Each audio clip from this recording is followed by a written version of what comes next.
वहां शैतान आएंगे, जिन्नात आएंगे और खुदाए पाक की कसम फिर ऐसे हालात आएंगे कि फिर वो किसी तरीके से आपको मेरे काबू में।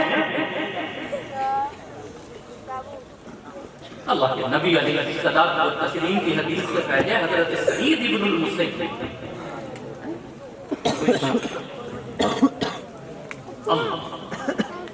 इन्नल्लाह तय्यिबुन युहिब्बुत तय्यिब, अल्लाह पाक रहने को पसंद करता है। नज़ीफ, अल्लाह साफ रहने को, सफाई को पसंद करता है। तो इंशाअल्लाह पाक भी रहेंगे और इंशाअल्लाह पाक भी रहेंगे और इंशाअल्लाह साफ। मेरे नबी अलैहिस्सलातु व तस्लीम ने बेफन के कपड़े तो पहने हैं, लेकिन मौलाना गंदे कपड़े कैसे नहीं पहने? गंदे।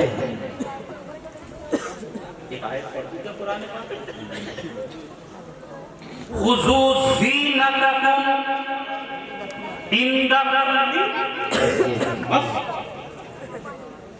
तर्जुमा करो, बुरा तो नहीं माने, करो तर्जुमा। अल्लाह के नबी अलैहिस्सलातु व तस्लीम ने कुरान पाक में अल्लाह तबारक व तआला ने ऐलान फरमाया कि जब फर्ज नमाज पढ़ने के लिए आओ तो खुसूस ज़ीनतकुम, जरा साफ सुथरे होगा। कैसे आओ? साफ। तब जब नमाज पढ़ने के लिए फर्ज।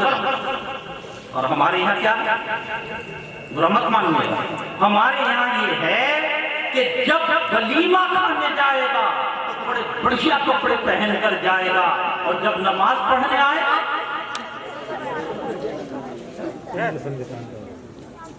वो जो लुंगी पहन कर आया, लुंगी पहनना सुन्नत है, लेकिन नौजवान कसम खा के बता उस लुंगी को पहनकर ससुराल में जा सकता? और वो जो टोपी रखी है जुमे के दिन, जुमे की नमाज, अरे जुमा होता है या नहीं गाँव में? जल्दी बताओ। जब जुमे की नमाज पढ़ने के लिए वो जो टोपी रख के लाता है अपने सर पर, ईमानदारी की बात बता कि ससुराल चला जाएगा सास के पास उसे पहन? जिसे पहनकर ससुराल नहीं जा सकता उसे पहनकर मस्जिद में आ रहा है। कुरान पाक ने हुक्म दिया है, कुरान के अहकाम को तो पूरा करके देखो, जभी तो अल्लाह की रहमतें उतरेंगी। खुज़ू ज़ीनतकुम इंदा कुल्ली मस्जिद, जो फर्ज नमाज पढ़ने के लिए आए तो जरा साफ सुथरे। उलमा ने लिखा कि अगर इतने गंदे कपड़े पहनकर आया है कि जिसमें से बदबू आ रही है, मस्जिद के अंदर आया है तो नमाज पढ़ना उसका मकरूह है। और अगर उसके अंदर ऐसे धब्बे लगे हुए हैं जिससे दूसरे आदमी को तकलीफ होती है तो ये और भी बड़ा गुनाह।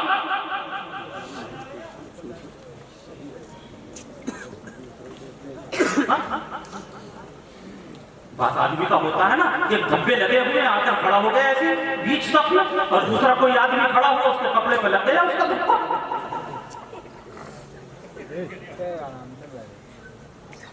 और तो और अल्लाह ताला समझ अता फरमाए, बाज तो बीड़ी पी कर और वजू करता ही आके मस्जिद में। बाद आदमी के मुंह में से इतनी बदबू आती है कि पास में अगर खड़ा हो जाए तो नमाज पूरी करनी मुश्किल। मैं तो समझता नहीं, पता नहीं वो नमाज होती है या। अच्छा, अब तक तो चलो बीड़ी का ही होना था, अब वो नौजवानों ने जो पुड़िया खानी शुरू करी है गुटखा, वैसे तो ऐसी सड़ें आती है जैसे मरेगा कुत्ते में। और बीड़ी का तो मसला ये है कि आप जरा सा गुड़ खा लें, सौंफ खा लें, हुक्का और बीड़ी की बदबू खत्म हो जाएगी। हम बता देते हैं कि भाई अगर आपको मस्जिद में आना है तो गुड़ खा लो, बदबू खत्म। लेकिन गुटके की तो गुड़ नहीं, अगर पूरे का पूरा थैली भी खा लोगे फिर भी ये बदबू खत्म। अरे हट रहा है रो, याद रख, मेरे बुजुर्गों ने कहा है कि जिस मर्द के मुंह में से बदबू आती है, मौलाना नोट करिए कि एक बेवकूफ आदमी कहकर गया, लिख के रखो, जिस नौजवान जिस मर्द के मुंह में से बदबू आती है, सुन रहे या नहीं सुन रहे आप लोग? जिस नौजवान के मुंह में से बदबू आती है, मैं लिख कर जाता हूं, उसकी बीवी कभी उससे मोहब्बत नहीं करेगी, कभी बीवी उसके साथ वफादार हो ही नहीं। जितना गुटखा खाने वाले हैं सुने, ये मेरी बात लिख कर रखें, जिसके मुंह में से बदबू आती है उसकी बीवी कभी भी उसके लिए वफादार और उससे मोहब्बत करने वाली हो ही नहीं। जो और दूसरे नुकसान हैं वो अपनी जगह, सबसे बड़ा नुकसान,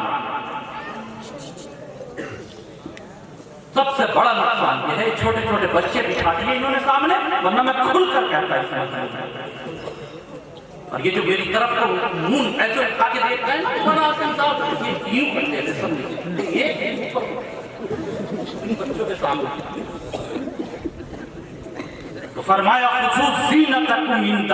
मस्जिद, जब फर्ज नमाज पढ़ने के लिए आए। एक बात और याद रखना, मस्जिदें जो बनाई गई हैं वो फर्जों के लिए बनाई गई हैं। इसके लिए ये जो नमाज जमात के साथ होती है, जैसे तरावी की नमाज है, वो कहाँ होगी भाई? मस्जिद। जुमे की नमाज है वो कहाँ होगी? ईद की नमाज है ईदगाह में या मस्जिद में? नहीं समझ। इसी तरीके से अगर किसी को सलातुल कुसूफ की नमाज पढ़नी है, सूरज ग्रहण की, वो कहाँ होगी? हाँ? और जो जमात के साथ नमाजें नहीं है, यानी सुन्नतें हैं, नफले, उनके लिए अफजल और बेहतर ये है कि कहाँ पढ़े आदमी? घर। आप कहेंगे ये कैसी बात कह रहे हैं, हमारे यहाँ तो मौलाना नफीस साहब ये कहते रहे कि भाई सुन्नतें यही पढ़ते जाओ, सुन्नतें यही। भाई वो उलमा ने ये देखा कि लोग मस्जिद से निकलते हैं तो गफलत आ जाता है, वो सुन्नतें छोड़ ही देते हैं, तो क्या कर देते हैं? तो इसलिए उलमा ने कहा कि जब फर्ज पढ़े तो क्या पढ़ लो, लेकिन सुन्नतें मौका पढ़ लो, नफले फिर भी कहाँ जाकर पढ़ो अपने। क्यों? ताकि घर में भी तेरे बरकत रहे।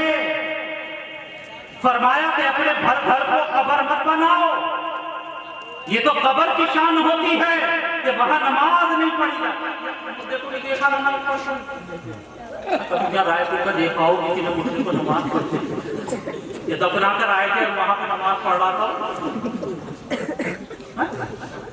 कहा कि अपने घर को कब्र मत बनाओ। मत बनाओ क्या मतलब? यानी अपने घर में भी कुछ न कुछ नमाजें। अब तो इतने से बच्चे को जिसको पेशाब का भी खाने का भी पता नहीं, उसे दे के उंगली पकड़ के चला रहा है मेरा यार मस्जिद में। और अगर इमाम साहब कहते कि वो लाया, हो रोटी भी हमारी खा रहा, आंखें भी हमें दिखा रही।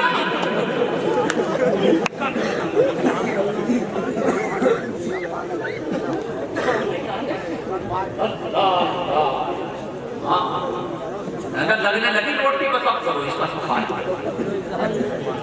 अच्छा, जब वो जरा सा होता है जब तो लाएगा मस्जिद में।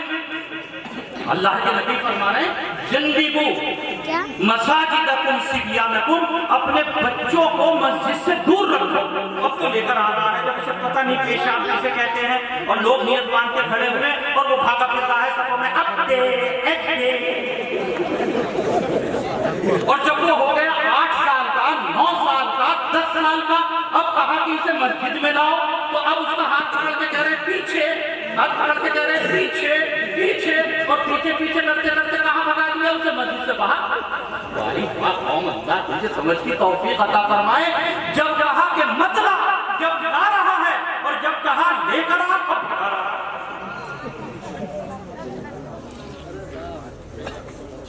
अब भगा रहा।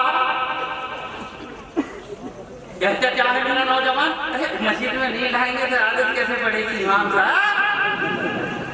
ये मतलब ये समझ की तौफीक अता फरमाए, आदत पड़ेगी घर में नमाज पढ़, नफल घर में पढ़, सुन्नतें घर में पढ़, तहज्जुद घर में पढ़, इशराक घर में पढ़, चाश घर में पढ़, बबीर घर में पढ़। और अगर तू सुनना चाहे तो ये फकीर कहकर जाए कि चाबान में चाबान चल रहा है, शबरात की इबादत अपने घर में।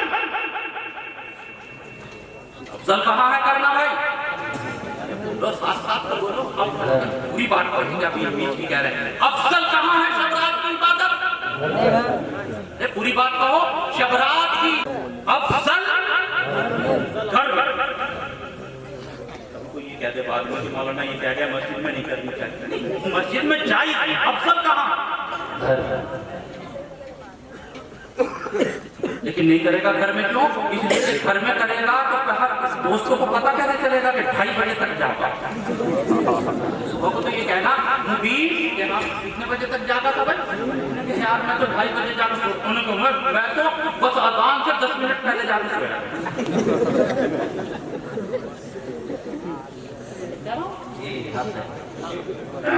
अभी पिछले दिनों शब रात के मौके पर मुझे बुलाया और मैं लौट कर गया अपनी मस्जिद में। तो ऊपर देखा तो सारी मस्जिद में ऊपर का जो हिस्सा है वो, तो ये हजरात जानते हैं, गए हैं मेरे यहाँ, मुझे पूरा पार करके फिर मेरा दरवाजा आता। अब मैं चल कर जो गया तो सब लेटे। जब सब लेटे हुए तो मुझे तो हटाना ही था जाने के लिए। अब जो मैंने एक को हटाया सबसे पहले तो वो हड़बड़ा था, कहने लगा बिरयानी की देख आ गई क्या?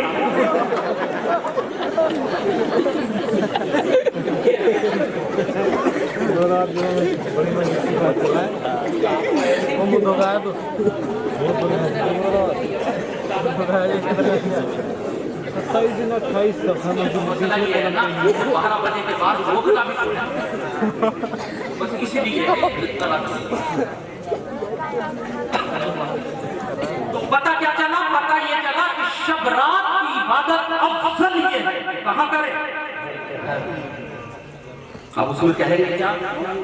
लोग क्या कहेंगे? वो ये कहेंगे घर में करते तो नींद आ जाती, इसलिए मस्जिद में आ गए। कहाँ आ गए? अरे अल्लाह के बंदे, घर में कर।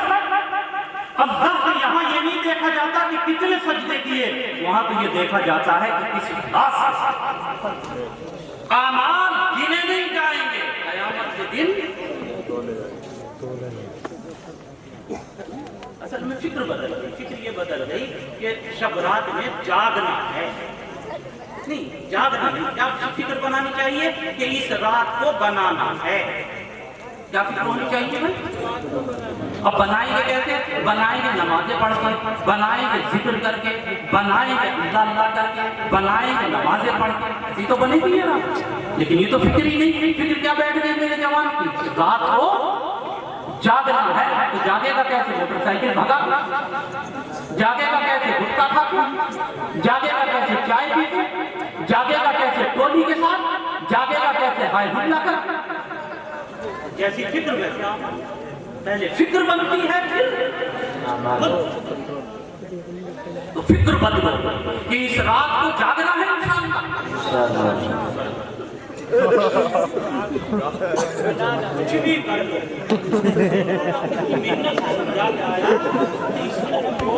लेकिन भैया परनाला बात बनाना सही है, परनाला लोग इस रात को जागना नहीं, बनाना। क्या करना है? और बनेगी कैसे? देखो, 4 काम करने। कितने काम? एक काम ये है कि इस रात में इबादत करो जो जी में आए। दूसरा काम ये है कि इस रात में दुआ का एहतमाम करो। क्या? किसका एहतमाम? लेकिन मौलवी नबी इसको मत पकड़ लेना, कहाँ चले गए? हाँ, कि मौलाना कि वो आए थे ना मुरादाबाद वाले, वो कहते हैं कि इस रात में दुआ होनी, लिहाजा आप जो है रात को 2 बजे दुआ करा दीजिए। अपने अपने घरों में बैठकर जब सारा दायरा सोता हुआ हो, मेरी भैया सुन रही हो वो भी, मेरी बहन सुन रही हो वो भी, जब कोई देखने वाला ना हो तो मुसल्ला बिछाकर वजू करके अल्लाह के सामने खड़े होकर 2 रकअत अल्लाह के लिए पढ़ लेना मेरे जवान, और 2 रकअत पढ़ लेना मेरी माँ, और 2 रकअत पढ़ लेना मेरी बहन, और फिर हाथ उठाना और अल्लाह की अज़मत, अल्लाह की बड़ाई तेरे सामने हो, और उस अल्लाह की अज़मत और बड़ाई को सामने रखते हुए अगर तेरी आंख से रब्बे काबा की कसम आंख से एक आंसू का कतरा गिर जाए तो वो सारी जिंदगी के गुनाहों को धो डाले। फरमाया कि ये रात ऐसी है जिसमें रिस्क किया जाता है।